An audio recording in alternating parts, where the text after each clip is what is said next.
Lady Diana Spencer y su relación con Isabel II, lo que ocurría tras las puertas de palacio, tras el fallecimiento de la reina Isabel II y cuando se cumplen 25 años de la trágica muerte de la princesa de Gales, analizamos cómo era la relación entre ellas. Han pasado 25 años desde la muerte de Lady Di y sigue habiendo tanta literatura a su alrededor que a veces cuesta distinguir lo que es realidad de la romantización de su historia. Por eso, sigue habiendo numerosos flecos sueltos sobre cómo fue en verdad su relación con la reina Isabel II, fallecida el pasado jueves, quien, recordemos, forzada por los acontecimientos y el fervor popular tras la muerte de la que fue su nuera, tuvo que dar la cara públicamente y hacer un reconocimiento de su figura y su legado. Fue un discurso en directo y desde el balcón de Buckingham, el día previo al funeral, y la soberana británica dijo hablar desde el corazón, como reina y como abuela, de un ser humano excepcional, al que admiraba y respetaba por su compromiso hacia los demás, su energía y su devoción a sus dos hijos. ¿Realmente eran estas palabras sentidas o estaban concebidas para capear el temporal, porque se daba por hecho que su relación no era buena y la casa real no se había portado con ella como debía? Recuerda que esto es Hazte el Listo, el canal donde hablamos de temas curiosos y de actualidad. Recuerda darnos like si te está gustando este video y suscribirte si aún no lo has hecho. Continuemos. Casi un cuarto de siglo después, sigue siendo un misterio sin resolver. Pero entre ambas había suficientes lazos. La reina conocía a Diana de Gales desde que era una niña, para considerar que sí fue una pérdida dolorosa para la madre del nuevo rey Carlos, quien también tuvo que vivir con estoicismo los escándalos de su primogénito, especialmente cuando se divulgaron las sonrojantes conversaciones privadas que mantenía con Camilla Parker Bowles, en las que, entre otras cosas, decía que quería ser su tampón. Unas cintas que se grabaron en 1989, cuando ya llevaba casado 8 años con la princesa de Gales, y que vieron la luz en 1992.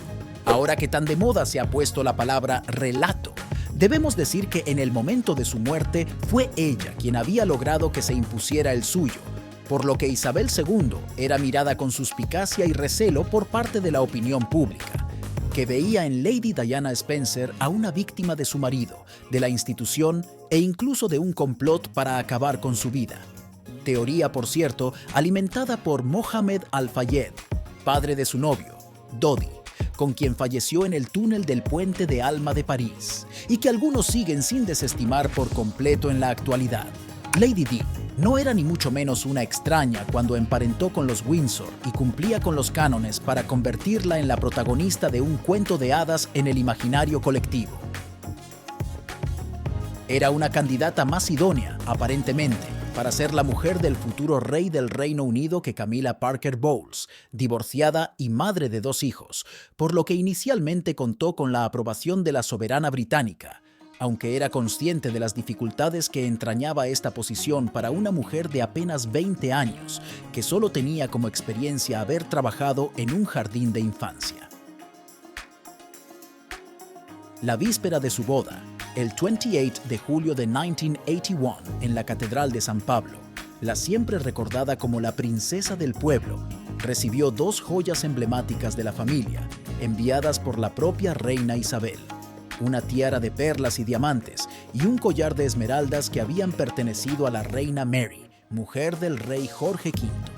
Al día siguiente, se calcula que 800 millones de personas vieron la ceremonia por televisión, una cifra superada ampliamente por la de su funeral, en 1997, que rebasó ampliamente los 2.500 millones, lo que sirve como muestra del impacto de la noticia.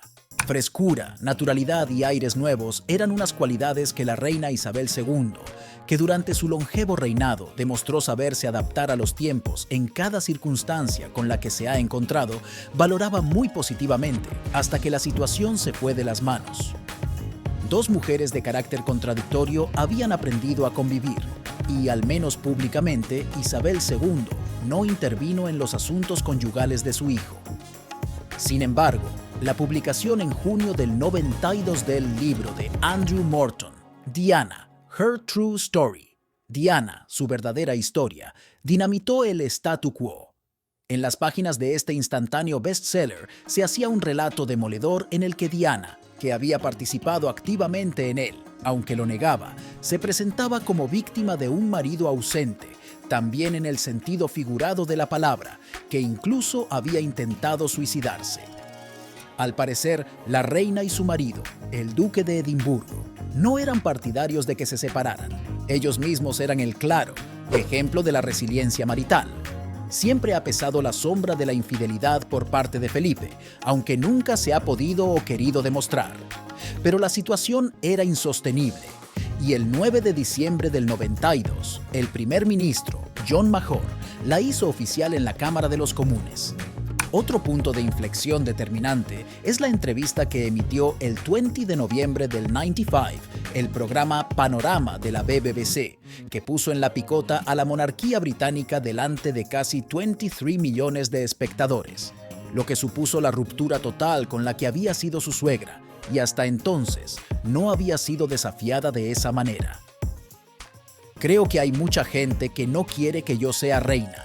Y con mucha gente me refiero a la institución que represento, porque han decidido que yo soy inaceptable, decía Diana, aunque quizás la frase que más ha sobrevivido al paso del tiempo haya sido: éramos 3 en este matrimonio, eso es una multitud. Al día siguiente no se hablaba de otra cosa en todo el mundo, lo que precipitó los acontecimientos. La reina pidió que se divorciaran. Se llegó a un acuerdo excepcional por el que siguió manteniendo el título de princesa de Gales. Nunca dieron el paso de que lo ostente Camila, que ha seguido siendo duquesa de Cornualles, y mantuvo como residencia oficial Kensington Palace.